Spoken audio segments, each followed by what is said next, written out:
Yeah. Parental guidance, everybody. Let's do it.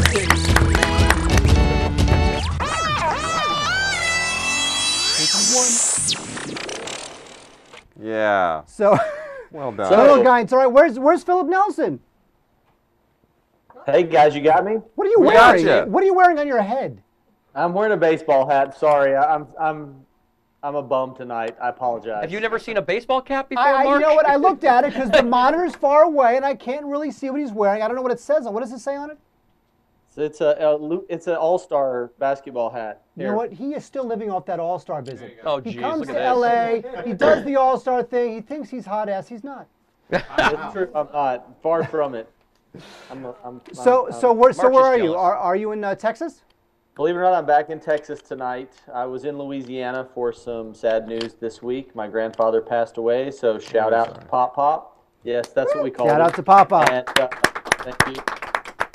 So he passed away, and so I've been in Louisiana for a funeral. But I'm back in Texas and ready for some parental guidance. All right. Sorry to hear about your grandfather. And what do you got for us? Well, I've been trying to find a movie that I'll recommend and you guys both hate. So that my kids love. And this could be the one. I don't know. But tonight's recommendation for the parental guidance segment is Sky High with Kurt Russell and Kelly Preston. And the idea of this movie is it's kind of set in a world where their superheroes are very common. And the premise of the movie is the greatest two superheroes in the world are Kelly Preston and Kurt Russell. And their son is named Will Stronghold. And he's kind of slated to be the greatest superhero ever. And in this movie, they send their kids to this Sky High, which is a secret high school for superheroes. And it turns out he has no powers. And so he kind of feels like a disappointment to his dad, and he gets relegated to being a sidekick.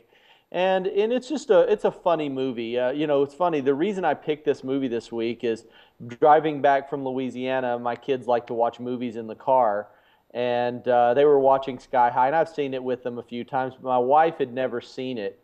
And she was actually laughing a lot. And so I figured, you know, it got her to laugh, so we got to review it. It's definitely a good family movie if she laughs at it. So what do you think? Bad choice, good choice?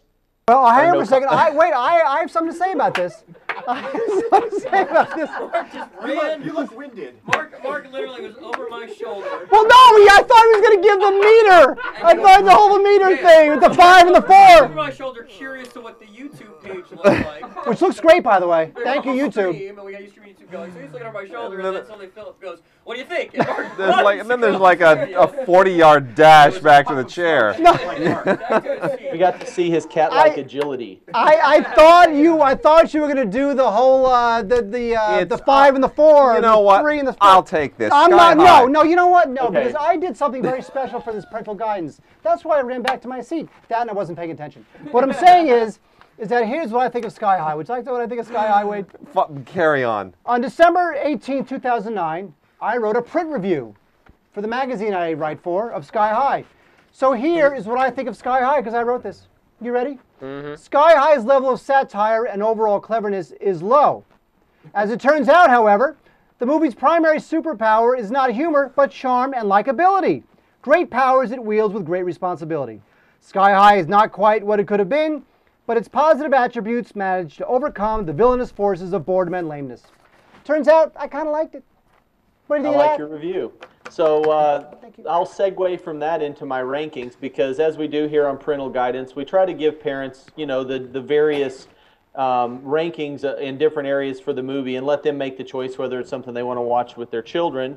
And one of the most important things about a Parental Guidance movie is it can't be a kid's movie. It needs to be enjoyable for the adults too. And as I mentioned, we were all laughing pretty hard. I was driving, so I wasn't watching, but as far as you know, I wasn't watching. But so anyway, let's go back to the rankings. So and you were texting me at the same time, category too. On a scale from 1 to 5, we're going to give it a 4 because this is a superhero movie. Lots of fighting, lots of action, villains and good guys battling it out, and it's a lot of fun.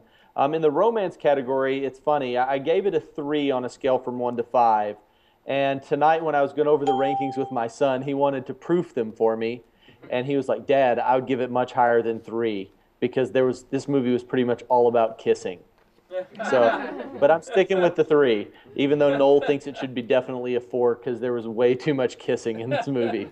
The good side, that makes me proud of him. You know, he's looking for action, not the romance at 12 years old. So in the language category, I'm going to give it a 2, and it really didn't have any really bad words, but it had a few 3-letter and 5-letter words. No 4 letters though. You know, 1 is really no bad language, and there's a few little things that some parents may find questionable, but most people won't even notice them. In the peril category, I'm going to give it a 3, which is right in the middle.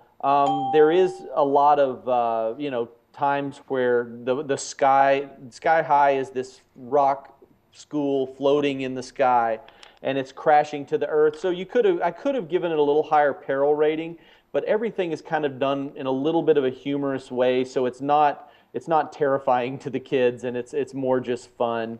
And so I'm going to give it a 3 in peril. And for adult enjoyment, I'm going to give it a 4 because, as I said, my wife, who does not like action, does not really like kids' movies for the most part, actually was laughing a lot at this movie. There was a lot of good humor in it, and it was a lot of fun. So Sky High is our choice for this week, and hope you guys enjoy it. I would like to encourage people, if you have comments on the parental guidance selections, I would like to hear if you agree or disagree, or you know, if your children were appalled and terrified for the rest of their life because of one of my suggestions. I would like to know, but I do appreciate you guys watching this segment. It's a lot of fun. Philip Nelson, thank you very much. And you know, look, the movie really is cute. You know, in the film, all the kids are separated. They're either heroes or jocks. Yeah. And obviously, Kurt Russell wants his son to be a hero, and it turns out, heroes are sidekicks. Yeah, it turns out that Kurt Russell's son is labeled a sidekick. Right. And so, what works in the film for kids is that, you know, all kids want to fit in. No kid wants to be a sidekick. They all want to be a hero in their own story. So that they kind of get into that a little bit, and I think it's kind of nice. I obviously a movie like Kick-Ass, not for kids. If you're talking about a movie about kids aspiring to be superheroes, whereas this one definitely is, and I'm a little bit partial to this as well. I got to admit, it's funny. Philip's looking for something that we'll hate, but Sucker Punch. You can do Sucker Punch next week. Yeah, it's show it. I'm not sure if I'll like that one either, guys. But no, there is a kind of an old-fashioned sweetness and charm to it, and a little bit of a naivete that I think kind of helps it I mean, your review was very well written. It does kind of help it overcome some of those glitchier things. Very true. All right, Philip Nelson, there you go. Thank you very much. Good choice. Parental guidance. Good choice once again. Yeah.